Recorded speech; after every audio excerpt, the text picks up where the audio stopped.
মন্ত্রী মশাই, এই লিন আপনি যা চাইছিলেন। হো হো, হো হো, এবার মহারাজ কৃষ্ণচন্দ্র, হো হো, হা হা, তোমার রাজত্ব এবার আমার রাজত্ব হবে। হা হা হা হা হা হা। এবার কে বাঁচাবে তোমায় মহারাজ? হা হা হা হা হা হা।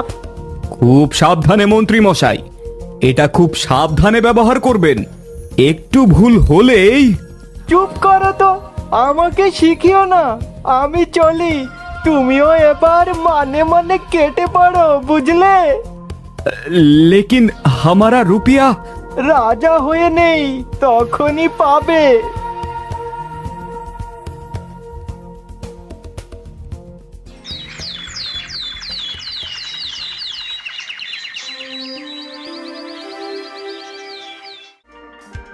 উফ বাবা, কি গরম!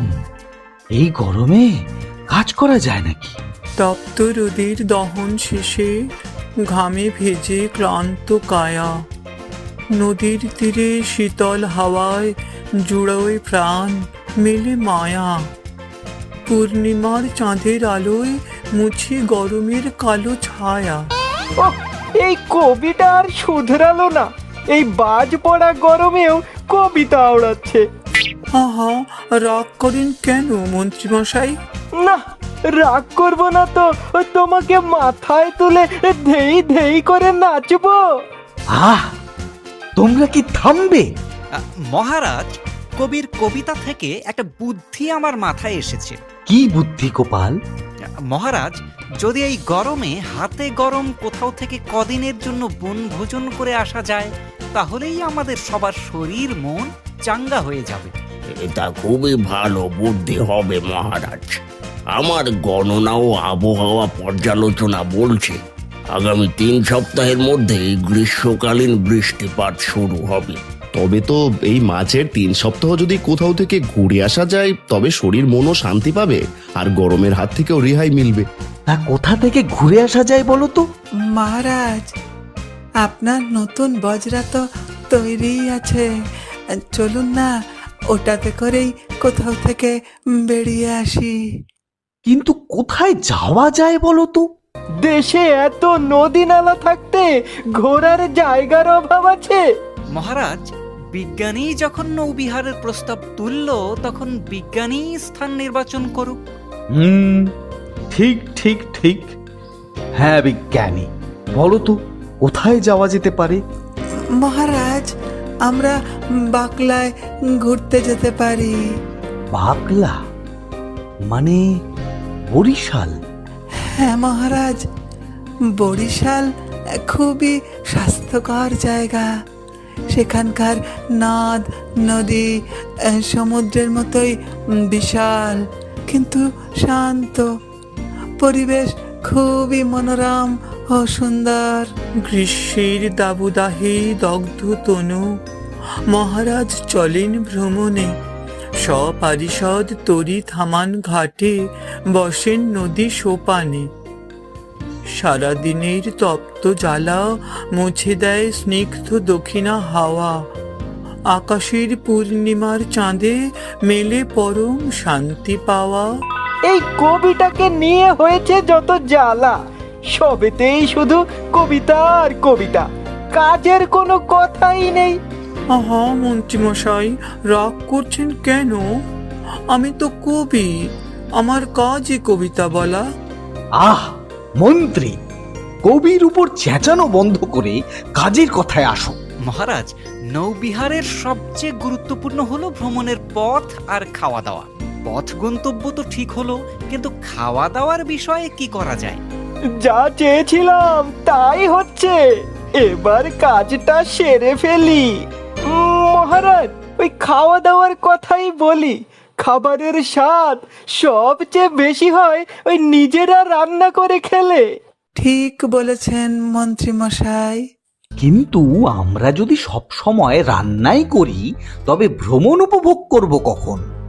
মহারাজ, যেহেতু সবার রান্না ভালো নয় এবং সবার হাতে খাওয়াও যায় না, তাই আমি বলছিলাম যদি সভাসদদের মধ্যে রান্নার প্রতিযোগিতা করা হয়, আর সেই প্রতিযোগিতার সেরা 3 জনের উপরই থাকবে ভ্রমণের বিশেষ বিশেষ দিনে রান্নার দায়িত্ব। আর সাহায্য করার জন্য আর সাধারণ রান্নার জন্য সর্বক্ষণের চাকর আর পাচক বামুন তো নিতেই হবে। মন্ত্রী মশাইয়ের বুদ্ধিটা তো দারুণ। আমি তো জানতাম আপনার মাথায় শুধু দুষ্টু বুদ্ধি আছে। হেসে নাও, হেসে নাও, এমন প্যাচ কষবো না যে কেঁদেও কুল পাবে না। তবে এটাই ঠিক হলো, তোমরা সকলে কাল সকালে নিজেদের নিজেদের রান্না করা খাবার এনে জমা দেবে রাজপ্রাসাদের রান্নাঘরে।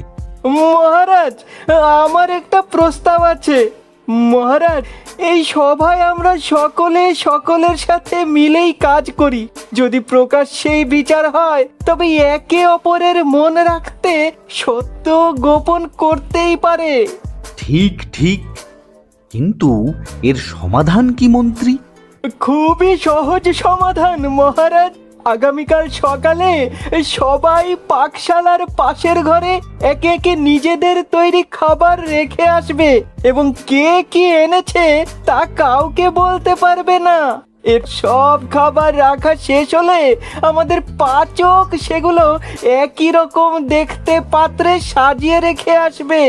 এরপর একজন একজন করে প্রত্যেকে আলাদা আলাদা ভাবে 3টি ছোট্ট সাদা কাগজের টুকরো হাতে বন্ধ ঘরে প্রবেশ করবে এবং 1 চামচ করে খাবার মুখে দেবে, এবং তারপর তার কাছে যে 3টি খাবারের স্বাদ সবচেয়ে ভালো লাগবে সেগুলোর প্রতিটির সামনে একটি করে কাগজ রেখে আসবে।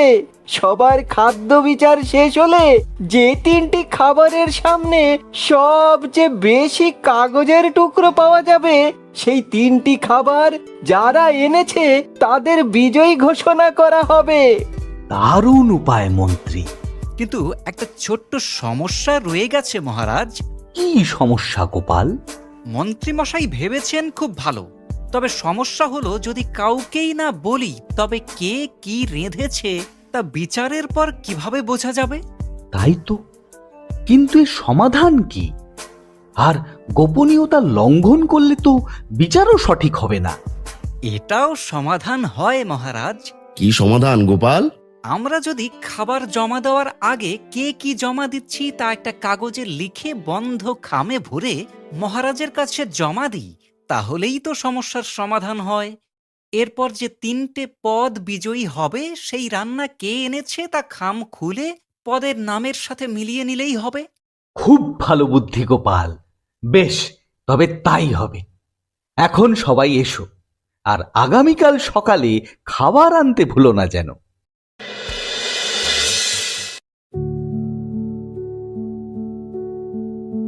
সকলে একে একে কাগজ নিয়ে যাও, নিজেদের বিচার কাজ করে এসো।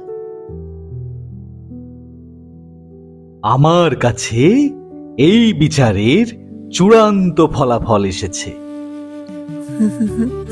কে বিজয়ী হলো মহারাজ? বলছি, হ্যাঁ, তো ফলাফল ও খামের ভেতরের লেখা মিলিয়ে দেখা গেছে আমাদের 3 বিজয়ী হলো গোপাল, কবি ও সেনাপতি। যাক বাবা, জিতলাম তাহলে। তবে আমি এবারে জলবিহারের প্রস্তুতি শুরু করি মহারাজ। অবশ্যই অবশ্যই, সব কিছু গুছিয়ে 1 সপ্তাহের মধ্যেই আমাদের রওনা দিতে হবে।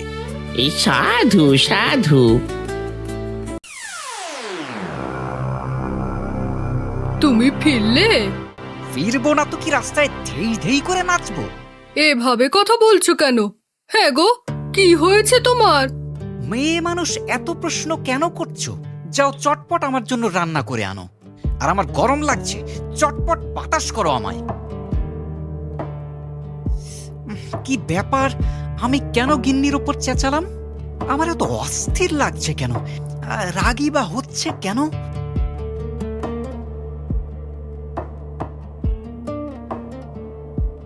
ওহো, এত ঝাল! এই বেয়াদব গিন্নি, তোমায় বললাম না আমার গরম লাগছে, তাও আমায় ঝাল খাবার কেন দিলে? কিন্তু তুমি তো ঝাল খাবার পছন্দ করো গো। চুপ, দূর হয়ে যাও আমার চোখের সামনে থেকে। উফ, কি গরম, কি ঝাল! বাঁচাও, বাঁচাও! জল, জল!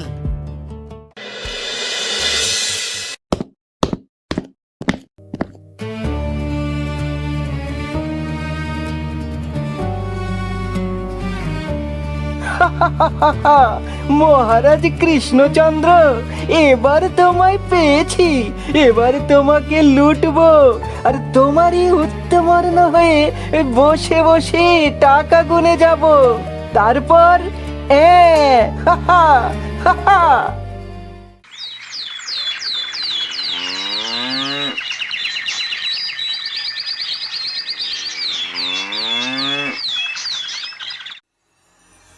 সব অকর্মা! সেই কখন বললাম ঠান্ডা শরবত দিয়ে যেতে, হতভাগারা এখনো এলো না। সবাইকে আমি শুলে চড়াবো। মহারাজ, একটু আগেই দুটো চিঠি এসেছে। কিসের চিঠি? কার চিঠি? মহারাজ, একটা চিঠি নবাব বাহাদুরের। তিনি একটা জরুরি প্রয়োজনে অগ্রিম 5 লক্ষ টাকার খাজনা চেয়ে পাঠিয়েছেন। হ্যাঁ, 5 লাখ? আর দ্বিতীয় চিঠি? সেটা শেঠ চূড়ামণি ওই জগৎ শেঠ ফতেহ চাঁদের পাঠানো। গত বছর তার থেকে আপনি 3 লক্ষ টাকা ধার নিয়েছিলেন মহারাজ, সেটাই উনি ফেরত চাইছেন। এত টাকা পরিশোধ করব কিভাবে? মহারাজ, রাজার সম্মান বজায় রাখতে হলে এই অর্থ যত শীঘ্র সম্ভব পরিশোধ করতে হবে। শেষ হিসেব বলছে মাত্র 3 লাখ টাকা আছে। বাকি টাকা কোথা থেকে আসবে? তোমার মাথা থেকে? কেন মহারাজ, গত বছর আপনি দয়া করে পূবের আর দক্ষিণের যে গ্রামগুলোর খাজনা মওকুফ করেছিলেন তারাই দেবে। বাকি রাখা খাজনা মোটেই ভালো কাজ নয় মহারাজ। ঠিক বলেছেন মন্ত্রী মশাই। শুধু ওদের থেকে না, সারা রাজ্য থেকে খাজনা তোলো। যে দিতে চাইবে না তার সর্বস্ব কেড়ে নাও। সেনাপতি, তুমি সেনাবাহিনী নিয়ে আজই খাজনা আদায় বেরিয়ে পড়ো। মহারাজ, খাজনার উপর বাজারের সকল পণ্যের উপর কর আরোপ করুন। টাকায় 15 পয়সা করে কর আরোপ করুন, তাহলে 2 দিনেই দরকারি টাকা উঠে আসবে। ঠিক বলেছ গোপাল, কঠোর হতেই হবে। অবশ্যই কঠোর হতে হবে, তাতে প্রজারা না খেয়ে মরলে মরুক। ঠিকং বলেছং। ঠিক বলেছ গোপাল, এই ব্যবস্থাই নেওয়া হোক। এই গিন্নি, কিছু খেতে দাও, মাথাটা জ্বলে গেল। দিচ্ছি, কিন্তু আগে এটা খাও।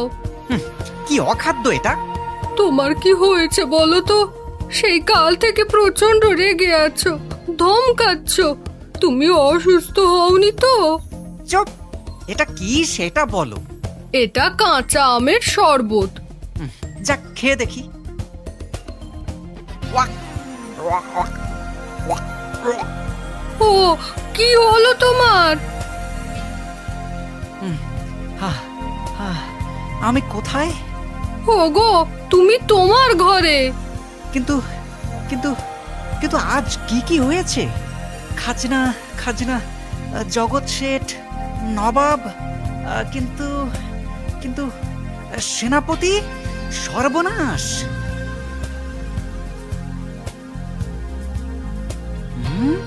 চিংড়ি কোথা থেকে এলো? আমি তো চিংড়ি খাইনি আজ। চিংড়ি কবে খেলাম? কবে খেলাম? কাল কাল কাল চিংড়ি কে এনেছিল প্রাসাদে? হ্যাঁ, চিংড়ি তো মন্ত্রী মশাই এনেছিলেন, কিন্তু এটা এখনো হজম হলো না কেন? তবে কি এর মধ্যে কোনো ব্যাপার আছে?